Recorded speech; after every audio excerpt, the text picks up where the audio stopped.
I'm a local news reporter in a decent-sized Midwestern city. You'd probably know the name. And as a result, each day is always some improbable adventure. It's what drives me, the desire to find something new and unique and really drill down deep. Uncovering Watergate-style scandals or exposing some societal ill, or capturing the birth of a social movement, are the stories that you hope for. But when you first start as a cub reporter, your days are often filled with a lot of research and shoe leather reporting on behalf of more significant reporters. You meet a lot of weirdos doing this, but it's exhilarating all the same. In those days, I lived about 5 miles from my office in a rundown flop house where my space was too small and the rent was too large. I didn't have a car at that point and it was a bit too long to walk, so I started taking the bus every day. If you ever want to see the lifeblood of a metropolitan area, take a public bus. I'm not even joking when I say my time on the buses made me a better reporter. You learn the ebb and flow of a place. You meet people, some strange, some very strange, and you see city civic service in action. About 6 months in, when I really started to get the job and the pulse of the city, I was working on a story with a veteran reporter. It was a political scandal and I was about as excited as you can get. Moving into the politics beat is a big deal, and if this story made waves, I could be looking at a real promotion. I was thrilled to get the gig. Every day I got to pick the brains of one of the best in the business and feel them out on how they approach a story, or talk to a witness or learn how they get people to open up to them. You also get to know every dive bar and greasy spoon downtown.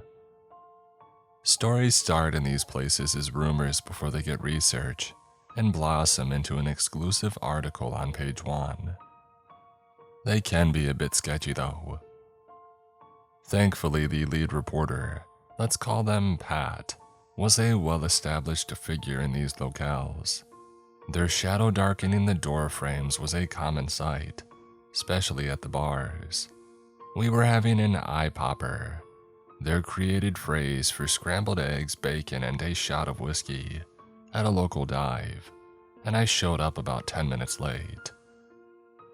Your drink was getting cold, so I took it. Oh, it's fine.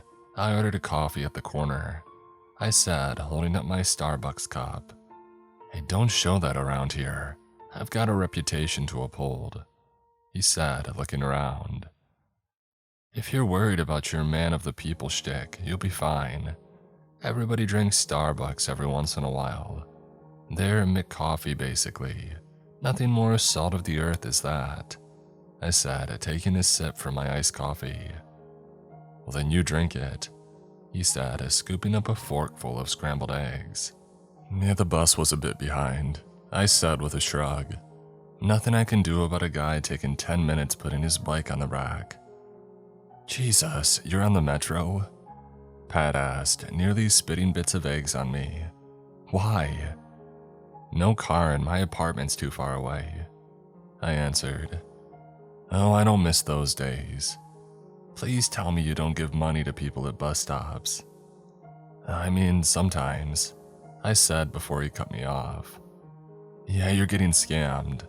Most of those people run games on rubes. I don't think it's as many as you think, I suggested. Nope. I've been around and seen some of them, and they talk. You know that diner on Washington? A lot of the street guys hang there. They share info on who's a mark, especially with regular riders. It was only once or twice, I said, feeling a bit judged. Best advice to tell them is to head to the Mission on Adams Street. They'll get what they need there. Plus, you don't want to give money to a tag-along kid, he said, assuming that I knew what the heck a tag-along kid was. Just then, his phone started ringing, and he went to go talk with somebody else. We had to jet not long after that, so I forgot to follow up with the tag-along kids thing, as we rushed for a clandestine meeting with some minor official. I wish I hadn't. The minor official confirmed his title was all too proper for him and gave us little to nothing to work with. We ran around the rest of the day chasing down phantoms and not finding squat. Before I knew it, the sun had gone down and it was nearly 10. Pat said he'd give me a lift home, but he lived all the way across town and I felt terrible making him go so far out of his way. I said I'd be fine taking the bus back home. They ran pretty late and I was used to it. Pat drove me to the closest stop and said that we would meet for a real coffee in the morning. Looking back, I see a lot of missed red flags about my encounter. Things that I should have questioned a bit more or paid attention to. I guess hindsight is 20/20, and we all make mistakes. But I take those worse because I'm paid to notice things out of the ordinary or odd. The first thing that struck me as odd was the light at the bus stop started to fritz. Not all the time, but it seemed like every few minutes. It would blink like it was shorting out. You could actually hear the electricity popping. I sat as far away from the light as possible. The second thing I remember being off was feeling cold. It had been warm all day and even after the sun went down, it was still lovely. Not like eggs cooking on the sidewalk hot, but not cold either. Yet at that stop, I could feel an occasional cold spell around me. Also, my phone died. I had at least half a battery the last time that I had checked it, but when I went to glance down at the screen, I saw that it had died on me. Instead of seeing my lock screen background, I saw my face reflected in the black mirror. I cursed and put the useless brick back into my bag. I was about to get up and go check the time at the liquor store near the bus stop, but when I stood up, I saw a small figure in the darkness about 10 feet away. At first, it nearly gave me a heart attack, but once I calmed down from my initial surprise, I noticed the shadow was a kid. They didn't come towards me at first, but just kind of hung back and watched. I put my head on a swivel just in case this was all a setup. I had covered enough robbery stories to know that this is the exact scenario for that. I decided to be bold. "Excuse me," I called out. "Do you need something?" I could see the kid was shifting from side to side, nervous then looking for their voice. Any ideas about them being a front for a gang or something dissolved in front of me. Without taking a step near me, they asked in a soft-spoken and tiny voice, "Is this a stop for the number 12 bus?" "Yes," I said. "It's due any minute." "Oh, okay." "Are you waiting for someone?" They didn't answer. I decided to take a step towards them. "Are you lost?" "Yes," they said back meekly. "But I just needed someone to show me the right bus stop." "Well, this is the right bus stop. I think the bus should be here in about 5 or 10 minutes. "Oh, thank you." The kid was standing alone in the shadows. I could barely make them out with the light flickering. This should have been another warning, but I didn't overthink it. Kids are weirdos sometimes. I felt good that the kid was cautious around strangers. But something was nagging my brain about this kid. Something was off, but I couldn't put my finger on it. I wanted to follow up with some questions, but I didn't want to scare him. As my mind tried to figure out how to engage without coming across as odd, I heard the bus approaching. I turned back to see the kid and they were gone. I hadn't heard anybody run away or anything. They just disappeared. I assumed they went back to their house or whatever and got on the bus. The rest of the ride home was uneventful, save for a guy doing a horrible rendition of Billie Jean for the last 10 or so minutes. When I got home, my neighborhood was quiet, which was typical for this time of night. I walked over to the front door of my apartment building and stopped cold. Out of the corner of my eye, I noticed somebody poking their head out of the alley. When we locked eyes, they pulled their head back into the darkness. My heart started to beat faster. I quickly punched in my code and heard the door buzz open. As I walked in, I heard a kid's voice call out, "Thank you," and then start laughing. I closed the door behind me but peered through the window out into the street. I glanced towards where I had seen the figure in the alley, but I could only see so far from my position. I was just about to turn around and trudge up the 3 flights when I heard running from the alley and saw the blur of somebody darting across the street. In a brief bout of insanity, I had opened the door to chase after them, but as soon as they hit the other side of the dark street, I lost sight of them. I just heard the slap of feet on concrete as they ran away. When I got home, I double-checked my locks and grabbed a baseball bat that I had from last summer's softball league and Go Gazette deadlines, and I kept it in my room. I was a little bit on edge, but not really worried something was going to happen. Even if I had been followed, how the hell would they know what apartment was mine? Even still, I needed to chill out. I rolled a joint and crashed on the couch. I turned on Netflix and picked some random British game show where attractive people sleep with one another until they get kicked out of paradise and greened out. Within a half hour, I had passed out. When I woke up, it was still dark out. I had fallen asleep with my glasses on, and the frames were digging into the bridge of my nose.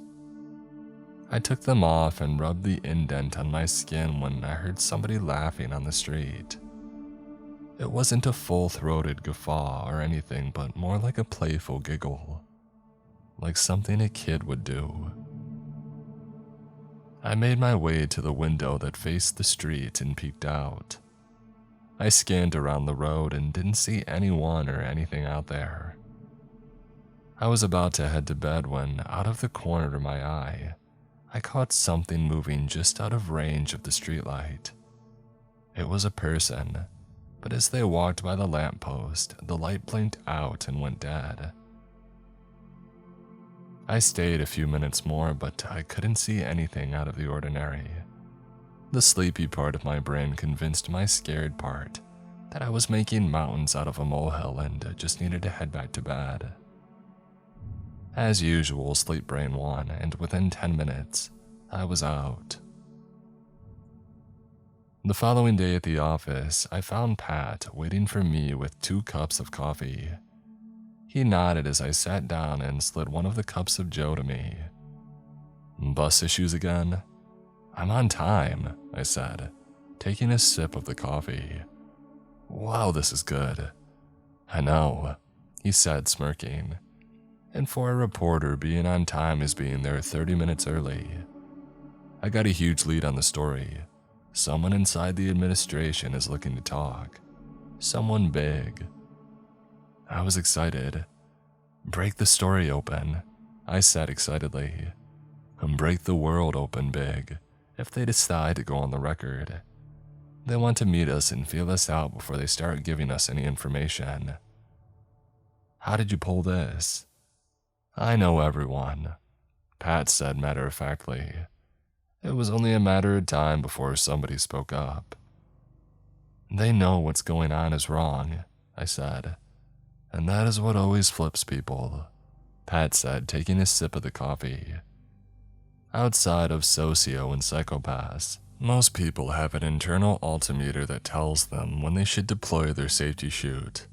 That's true even with government hacks. You can only swallow so much garbage before you spit it up.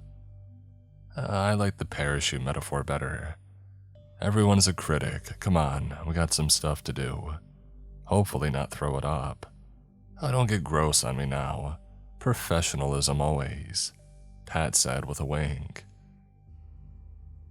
Within the hour, we were meeting in a place 30 minutes outside of town. A tiny roadside diner that caters to long haulers and families exhausted from travel. We sat in the corner and discussed things like we were talking to a foreign agent. The person, I'll call them Al for security's sake, never Burnosaurus people, was hesitant to speak and gave us basic one-word answers. Once lunch got there, they became a bit more chatty. Food can do that to a person. It's kind of a well-known secret, Al said, finishing off an onion ring. Nobody questions it because questions lead to demotions and firings. We just let it go on. And the mayor knows about this, Pat asked, himself indulging in an onion ring. Well, the mayor ordered it, Al said, years ago, one of their first acts in office. It flew under the radar because of the policing issues, but it's been on the books for years. Now the act is all well and good, legal if a bit dubious, but the actions people regarding the act, well, those are gray areas at best. A lot of us have asked the mayor to clamp down on this, but they refuse. A lot of money comes through those lines, you know. Yeah, money makes the world go round, Pat said. Can I ask a question? I said, walking out onto the ledge. I don't think Pat expected me to say much. In fact, based on the look he shot me, I know he didn't. But before I could stop myself, I asked away. How many different departments does the skim happen from? Just a few. All of them. Al laughed, and for a second, I thought that I had screwed the pooch. All of them. A lot of people are lining their pockets with this, and no one is holding the line. The corruption is everywhere. Pat gave me a nod, and I felt good about myself. We chatted for about a half hour more before Al left to get back to the office. Pat and I stayed behind and ordered pie. Key lime was their specialty, and we had some coffee. You did good, Pat said, taking a bite out of the pie. He opened up a bunch of new areas for us to explore. I thought it was limited to only the mayor's office and maybe the police department. But if most of the people are skimming... Thank you, I said, not wanting to blush but feeling it happen anyway. This is a red ball story. Yeah, it's got that vibe, I'll tell you that much. You also just got a whole hell of a lot of New York. We need to know who runs the departments and see if anyone is willing to talk. Start small, then work your way up. If we spook them, we lose them. I nodded and was excited to hit the ground running. We got back to the office and I went to work. I was in one of those crap I missed dinner working sessions where you fail to notice that it's suddenly night and you're starving. So I decided to call it a night. I was going to hurry home, order some Chinese, and get back to my Brit dating show. I needed to decompress from work. I left the building and started walking the dark streets towards the closest bus stop. As I was walking, though, I heard a pair of footsteps walking behind me. Now, I'm not some paranoid hothouse flower, but even I tense up when I hear somebody walking behind me on a dark street. I made sure to hold my keys in between my fingers in case I had to punch someone. As I walked past a trash can on the street, I suddenly heard someone giggling in the alley off to my left. I picked up my pace a bit, but as I passed the dark void between the buildings, I glanced over to see if anything was waiting there. There wasn't. I sighed. Then from behind me, someone or something knocked over the garbage can. The noise scared the crap out of me and I broke out into a full-on run. I heard giggling and footsteps pounding on the pavement right behind me. I hadn't run track in years, but muscle memory kicked in and I was moving. After a decent clip, I decided to stop and spin around to see what was chasing me. When I did, I was surprised to see nothing. Now, the stretch of road that I was running on didn't have any areas that you could quickly duck off to. We were talking storefronts, but everything was closed. Unless this person decided to run in the completely opposite direction, there wasn't anyone near me. I laughed because I didn't know what else to do. Was I going crazy? Was someone from the city onto our story and wanted to intimidate us? Was I being stalked? None of those answers set me at ease as I stood on a dark street catching my breath. I saw the bus stop up ahead and it felt like my safety zone, like I was a kid playing a game of tag. I convinced myself that if I got there, no harm would come to me. I was sure of it. I know that doesn't make any sense now, but when you've had the heebies meet the jeebies behind you as you ran alone on the street, you make nonsensical agreements with yourself. What was really weird was, as I walked down the street, quicker than my usual pace, every time I passed a light pole, the light flickered. At first, I assumed it was the failing city infrastructure, but it became too apparent that it was a pattern. Was I setting off the lights? I got to the bus stop and took a seat on the cold metal bench. I couldn't stop bouncing my leg. I was still so full of nervous energy. I was ready to fight if I had to, but I was hoping the bus would get here before it got to that. And that's when I heard someone behind me call out. "Excuse me," they said, nearly causing me to jump out of my skin. When I calmed down, I realized that the voice belonged to the kid from the night before. "Was that you chasing me?" I said, suddenly finding my parents' voice. "That wasn't nice." "I wasn't chasing you. I was chasing the thing that was chasing you." My blood went cold. "What?" "You heard it right. Footsteps breathing. It was coming for you and I stopped it by pushing over the trash can." "Why were you laughing?" "I wasn't. It was. It finds your fear funny." But I heard a kid laugh. "Can I have $1 for the bus?" I heard a kid laugh. "It can sound like anything. Can I have $1 for a bus pass? I need to get home." "Where do you live? Where are your parents?" "They're waiting for me at home." "Where's your home?" "Oh, not that far. I saved you. Can't you help me?" The light above me started to buzz and blink. I felt a cold breeze blow by me even though it was as still as a grave that night. Off in the distance, I heard the bus rounding the corner. "I helped you. Can you help me?" the little voice said. I reached into my wallet and fished out a 5. "Thank you," I said, holding the bill out. The little figure moved out of the shadows. They were slight, barely there even, and pale. As they got closer, I felt another cool breeze across my face. The light above flickered and I finally caught a glimpse of their face. The little girl's eyes were black, startlingly so. Her skin was so white that her eyes stood out like somebody had shined a light on them. I only saw them for a minute because the overhead light flickered out, but they were haunting. As the little girl took the bill, she dragged her nail across my wrist and broke the skin. She laughed and ran away from me. As the bus pulled up, she had disappeared into the shadows. She never got on. I kept replaying the encounter in my mind the rest of the night. It even ruined a Brit date. It was bothering me. What was following me? How long had whoever or whatever been hanging around me? Was it natural or supernatural?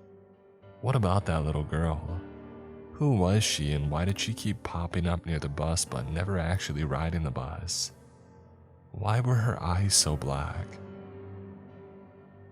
Every time I closed my eyes, I could see her face staring at me. Those doll eyes, unnatural and cold, and her smile. Was she one of Pat's tag-along kids? I knew I needed to find out. I pulled out my phone and gave him a call. I knew it was late, but I also knew that he'd probably be up, nursing a drink somewhere. "Do you know what time it is?" Pat said as he picked up the phone. "Sorry, I know it's late." I said quickly, moving to diffuse the anger. But I have a question for you. This couldn't wait until the morning. You remember a couple of days ago when you mentioned a tag-along kid to me? Well, vaguely, Pat said. Why? What exactly are tag-along kids? There was a long pause. What's going on? Nothing, I mean. I started before he cut me off. You don't call this late for nothing. Is something following you? I don't know. Pat sighed. You didn't give anyone money, did you? I didn't want to tell him, but I finally croaked out a small yes. Oh God. What did the kid say? That something was following me and they were going to. And then I heard a giggle on the street outside my apartment.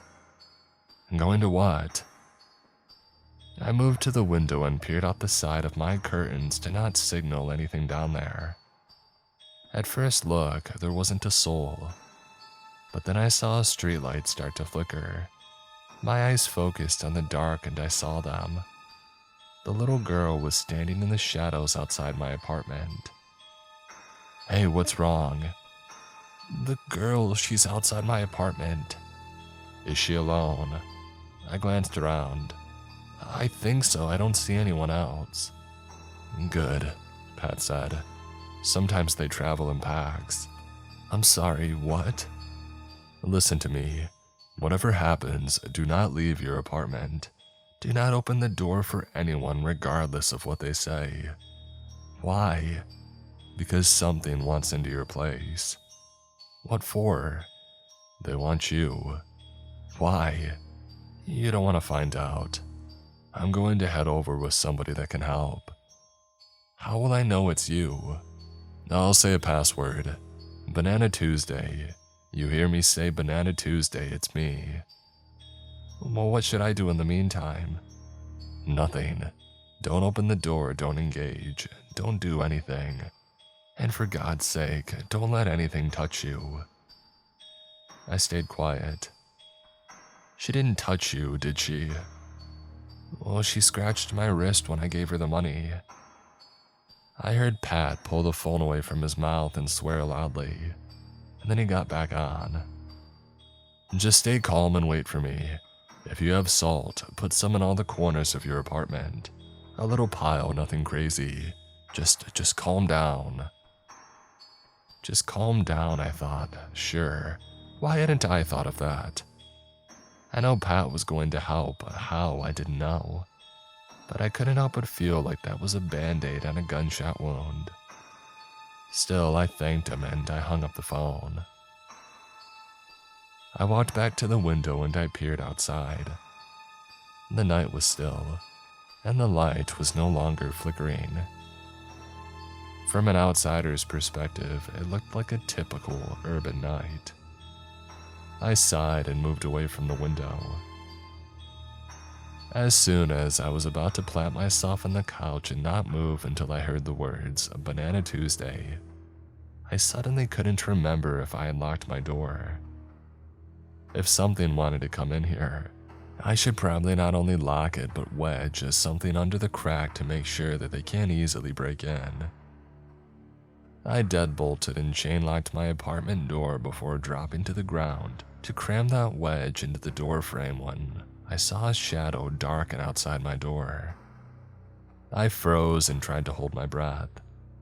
Somebody was only a thin, low-rent apartment quality door away from me.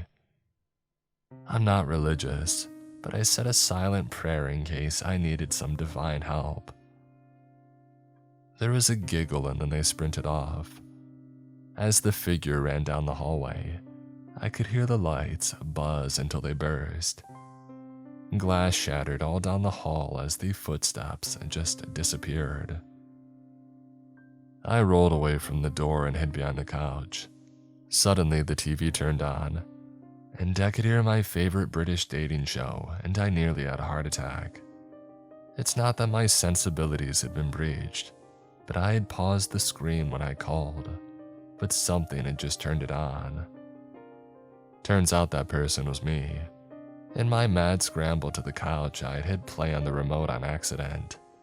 I blurted out laughter. I couldn't help it. But that laughter turned into tears. Stress was getting to me. I hit pause again and tried to collect myself. My cheeks were slick with tears, and before I could wipe them away, the cut in my wrist started burning. It felt like somebody had pressed an iron down onto the wound. I dashed over to the sink and ran water over it, but it didn't seem to do anything. What the hell? I yelled through gritted teeth. How can this get any worse? That's when the power in my apartment shut off. I hunched down low for reasons that I still don't understand. If this thing had the power to shut off my power, surely it could see me slithering along the ground. But I didn't care how it looked. My brain had shifted into autopilot, and my actions were coming from some deep animal part of my gray matter. I crawled out of my kitchen and back towards the couch. I kept my eyes on the door to see if I could see anything move in the dark. My eyes were adjusting, and what was impossible to see a few moments ago was now coming into view. Suddenly, I heard heavy footsteps stomping down the hall. They started near the stairs and stopped right in front of my door. I held my breath and waited for what the hell would happen next. I felt a cool breeze move past me, and I saw my hair move with it. I clenched my whole body and started trembling in fear. I heard and then saw something being pushed under the crack in the door. It was a small piece of paper. I watched as whoever was on the other side forced it all the way into my apartment, and then I heard a giggle and the footsteps run away from my door. I gathered every bit of courage that I had and I crawled to the door. Even with the locks, I was afraid something would come barreling through and snatch me up. As I got closer, the small piece of paper came into view and I instantly knew what it was. It was the $5 bill that I gave the girl. Suddenly, the TV flipped on and nearly gave me a heart attack. I wasn't near the remote this time. Something else had turned it on. Worse, there was no sound coming out. And then the screen started to flicker and the sound of static came out of the speakers. As I watched in horror, I saw a pair of black eyes slowly fade onto the screen until it was all that I could see. Through the static, I heard the faint and soft voice of the little girl. She was saying, "I can see you. You're in my home. I saved you. Let me in. You're my parent now." And then the giggling. I shut my eyes and started to scream when suddenly the TV shut off, but the rest of my apartment sprang back to life. I slowly opened my eyes to see my ordinary, crappy apartment. Looking at the fiver, I noticed that the eyes of Lincoln had been covered in what looked like blood. I decided then that I would burn that bill and send it back to hell. There was a knock on my door. "It's Pat," the voice on the other side said. "Hey, I got here as soon as I could. Open up. I have somebody here who can help you." "Pat," I said, finding my voice. "Is it you?" "Of course it's me. Who the hell else would come over this late?" "What's the password?" "What?" "The password you gave me, what is it?" "Are we really going to do this? You're in serious trouble and I can help. Just let me in." "What is the password?" I said slowly. And they were silent for a bit and then Pat said, "Banana sundae." A cool sweat enveloped my body. Whatever this was, it wasn't Pat. I felt tears run down my face. I collected myself and just eked out, "That's wrong." And then all hell broke loose. The person started banging on my door and screaming. My light bulbs all buzzed until they burst, sending shards of glass everywhere. My TV turned on and off. I could hear my neighbors' doors opening and slamming shut, children crying, people screaming, and giggling, the giggling over everything. I shut my eyes to try to drown it out, but it didn't do anything. I opened them and saw the $5 bill lift off the ground and float around the room like a tornado had picked it up. Suddenly, over the chaos, I heard Pat yell, "Hey!" from the stairwell. Everything stopped in an instant. The $5 bill was suspended in the air until, like a heat-seeking missile, it flew through the crack and back into the hallway. I heard little footsteps run in the opposite direction. "It's Pat! Banana Tuesday, Banana Tuesday!" I pulled myself up from the floor, opened the door, and was relieved to see Pat standing there. I collapsed into his arms and cried. The other person that was with him was some sort of priest or a former priest. They spent hours cleansing my house, my wound, my aura, burning sage and salting rooms, all that odd stuff. Pat stayed with me for most of the night. We talked as the priest did his cleansing. He really calmed me down, and I'm forever grateful for our friendship. After a while, I finally asked him about the tag-along kids. He sighed. "When I first started years ago, when dinosaurs still roamed the earth, I was working a story about local legends. It was mostly bunk, a fun story for Halloween, but some of the people that I spoke to believed it, especially people who had had encounters with the tag-along kids," they said with a sigh. Pat paused, and I could see his whole demeanor shift. A real fear from deep down in his soul was forcing its way up to the surface. "Can I smoke in here?" "I don't care." He lit up a smoke and took a drag. Exhaling a plume of smoke, he continued, "I thought it'd be fun if I went to where people reported seeing the kids. The bus lines at night, out-of-the-way gas stations, that kind of thing.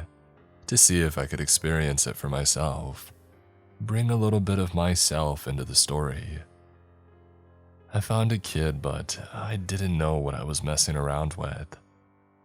Let's just say my little encounter didn't make the piece because if it had, my editor would have thought that I was on shrooms." "Are they demons?" He didn't say yes, but didn't dispute it either. "The kids cling too, especially if they make contact. And that little scratch, it scars." He held up his hand, and I noticed a jagged scar across the back of it. He nodded to the priest. "They'll be back 2 or 3 times to make sure you're clear. That's the scary part. Thinking you're over this and suddenly having it roar back into your life. And now I know why you said to never give anybody money for the bus," I said, forcing a smile. Pat laughed. "No, I tell you that because I'm cheap. But never give your money to a black-eyed ghoul, okay? I keep bailing you out, even I need my beauty rest." They left as the sun was starting to rise. We were supposed to meet another contact from the mayor's office, but Pat pushed the meeting and let me rest. When I finally crashed out, I was out for a good 15 hours. We published the story and it helped to launch my career. I don't tell people about my encounter with the tag-along kids. No reason to bring it up. As Pat said, unless you experience it, people think you're nuts when you talk about it. However, I always keep an eye open for them, especially when I'm on the bus. Once it happens to you, you never really forget it. Every flickering light gives you pause. Every giggle you hear could potentially be a harbinger of doom. It changes you. I hear that the new administration wants to improve public transit, put more lights at the stops, run the buses more often, that sort of thing. Whatever pushes those kids further into the shadows is a-okay with me.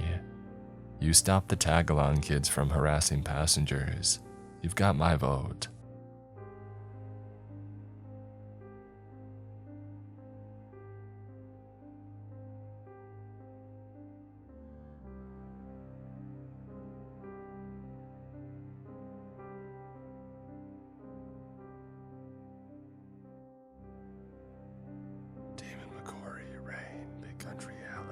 Nelson Asada, Dice Creamy, Meat Cashier, Malcolm Black, Talamagara, Justin Fotenauer, That One Woodsman, Die Can't Play, Dino, Deggy, MP Massacre 91, Leon Knott, SWAT, Kathy McGuire, Jimmy Griffin, Miss Eldridge, Dragon Slayer 048, Takeo Zarilla, Sanjay Anthem, Sleepy Shroomy, Mark Norman, Minaling Gitter, Richard French, yours truly, Omni Rubix, Sonic GMT, Wayward Son, Caleb Windsor, Never Enough, Russell and Flo, Stevie B 7649, Ray Weingartner, Stephen King 04, Shrimpo the Shrimp, Genevieve Sweet, Lone Wolf Sam, Ivory Sage, Lunas TV, I Am Loki 5849, Chicago Born and Bred, Paige Martin, Jacob Bartlett, Deuce, Chris Lalo,